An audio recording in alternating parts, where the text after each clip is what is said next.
Hey guys, मेरा नाम है सैयद सोबान और आप देख रहे हैं जागरणजोश.com। और इस वीडियो में आज हम आपको बताने वाले हैं कुछ करंट अफेयर्स के क्वेश्चंस। क्या क्वेश्चंस बनाए जा सकते हैं, उनके सही जवाब क्या होंगे, उनके बारे में भी बात करेंगे। साथ साथ इस वीडियो के एंड में आपको एक सवाल देंगे जिसका जवाब आपको हमें कमेंट बॉक्स में लिख कर देना होगा। तो चलिए शुरू करते हैं पहले सवाल के साथ। किस राज्य सरकार इस महीने के अंत में अपने वार्षिक बजट में वाहिनी योजना की घोषणा करने जा रही है? तो सही जवाब है ऑप्शन ए सिक्किम। तो आपको बता दें कि सिक्किम सरकार इस महीने के अंत में अपने वार्षिक बजट में वाहिनी योजना की घोषणा करने जा रही है।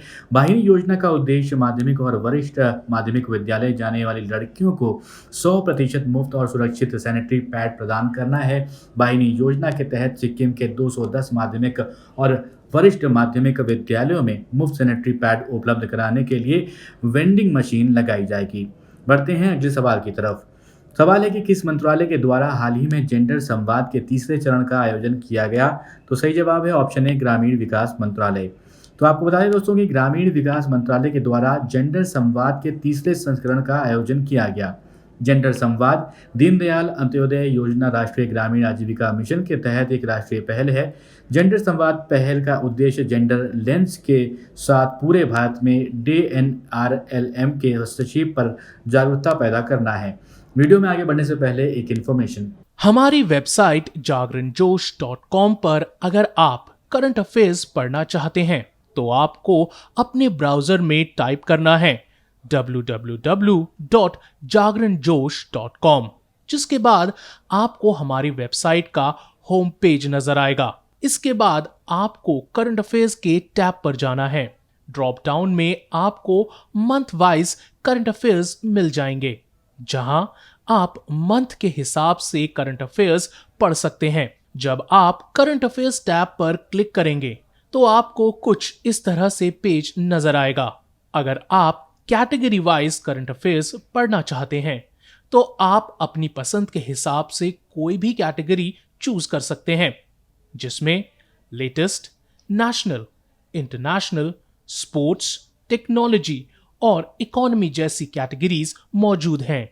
अगला सवाल, भारत का इक्विटी बाजार पहली बार बाजार पूंजीकरण के मामले में दुनिया के कितने स्थान पर पहुंच गया है? तो सही जवाब है ऑप्शन सी 5वें।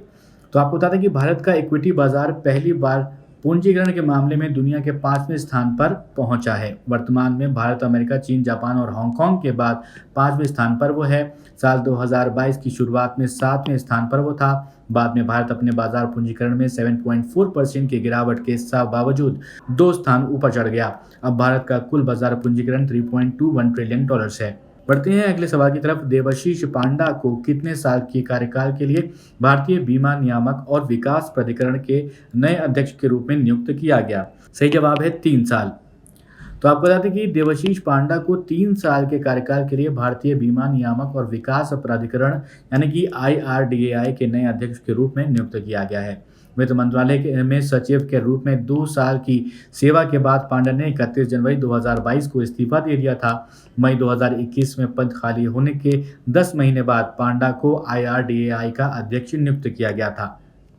बढ़ते हैं अगले सवाल की तरफ। कैटलिन नोवाक को किस देश की पहली महिला राष्ट्रपति के रूप में चुना गया है? सही जवाब है हंगरी।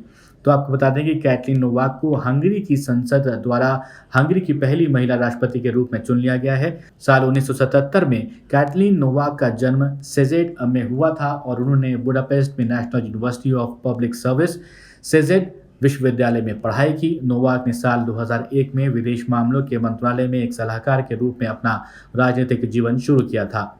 अगला सवाल, सुप्रीम कोर्ट ने किसको उच्चाधिकार प्राप्त समिति के अध्यक्ष के रूप में नामित किया है? सही जवाब है ऑप्शन सी AK सीकरी। तो आपको बता दें कि सुप्रीम कोर्ट ने AK सीकरी को उच्चाधिकार प्राप्त समिति के अध्यक्ष के रूप में नामित किया है, जो पूरे हिमालयी घाटी पर चारधाम परियोजना के संचयी और स्वतंत्र प्रभाव का आकलन करेंगी। और साल 2019 में प्रोफेसर रवि चोपड़ा को सुप्रीम कोर्ट द्वारा उच्चाधिकार प्राप्त समिति के अध्यक्ष के रूप में नियुक्त किया गया था। प्रोफेसर रवि चोपड़ा ने जनवरी में इस पद से इस्तीफा दे दिया था। प्रोफेसर चोपड़ा के इस्तीफे के बाद AK सीकरी को अध्यक्ष के रूप में नियुक्त किया गया था। अब वो सवाल इसका जवाब हमने आपसे पिछले वीडियो में पूछा था। विश्व बैंक ने किस राज्य में गरीब और कमज़ोर समूहों को सामाजिक सुरक्षा सेवाओं तक पहुंचने में मदद करने के प्रयासों का समर्थन करने के लिए $125 मिलियन के लोन का पेशकश किया है? तो सही जवाब था पश्चिम बंगाल। आप में से बहुत सारे दोस्तों ने सही जवाब दिया। तो आपको बता दें यहाँ पर कि इस समर्थन के लिए $125 मिलियन के लोन की पेशकश की गई है।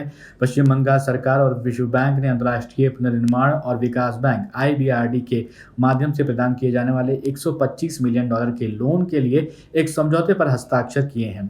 यह प्रोजेक्ट सामाजिक सहायता तक कवरेज और पहुंच का विस्तार करने और एक समेकित सामाजिक रजिस्ट्री के माध्यम से गरीबों और कमज़ोर लोगों के लिए नकद ट्रांसफर देने के लिए राज्य की क्षमता को मजबूत करने में मदद करेगी।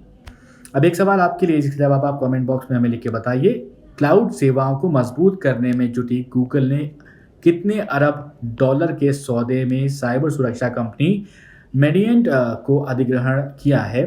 जो आपके ऑप्शंस हैं 3.4 अरब डॉलर, 2.4 अरब डॉलर, 4.4 अरब डॉलर्स, 5.4 अरब डॉलर्स। तो जवाब कमेंट बॉक्स में लिख के बताइए। वीडियो अच्छा लगा तो वीडियो को लाइक करें, वीडियो को शेयर करें अपने दोस्तों के साथ भी। और अभी तक आपने हमारे चैनल को सब्सक्राइब नहीं किया है तो ज़रूर सब्सक्राइब करें और देखते रहें जागरणजोश.com।